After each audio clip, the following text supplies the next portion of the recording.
আল্লাহ বলে, বন্ধু আপনি এবার বলে দেন, জান্নাতের কথা শুননা যদি আমার কোনো বান্দা মনে মনে ভাবে যে আল্লাহ কথা তো ভালো, জান্নাতে তো যাওয়া দরকার, যাইতে তো মন চায়, তা আমি যে পরিমাণ গুনাহ করছি হুজুর, যে পরিমাণ নাফরমানি করছি, আমি কেমনে যাবো?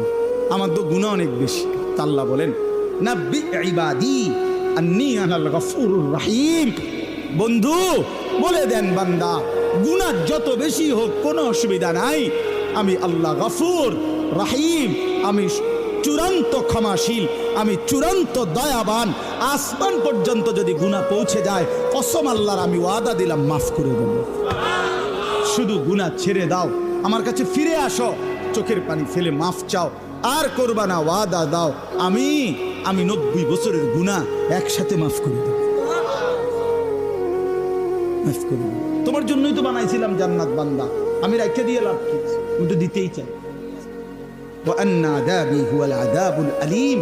সর্বশেষ আল্লাহ বলছে যে হে বান্দা, এই দেখেন কথাটা শেয়াল ছেলেরা তোমরা বলো ভাই শোনো, শেষ কথা আল্লাহ তাআলা নবীকে বলছে, বন্ধু এতভাবে বললাম, জান্নাতের সৌন্দর্যের বর্ণনা দিলাম, আমি মাফ করে দিমু কইছি, হয় ফিরে আসলে মাফ, 90 বছর হোক 70 বছর হোক, আসমান পরিমাণ হোক, এরপরও আমি বলছি গুনাহ যদি ছেড়ে দেয়, আবার নতুন করে যদি আমার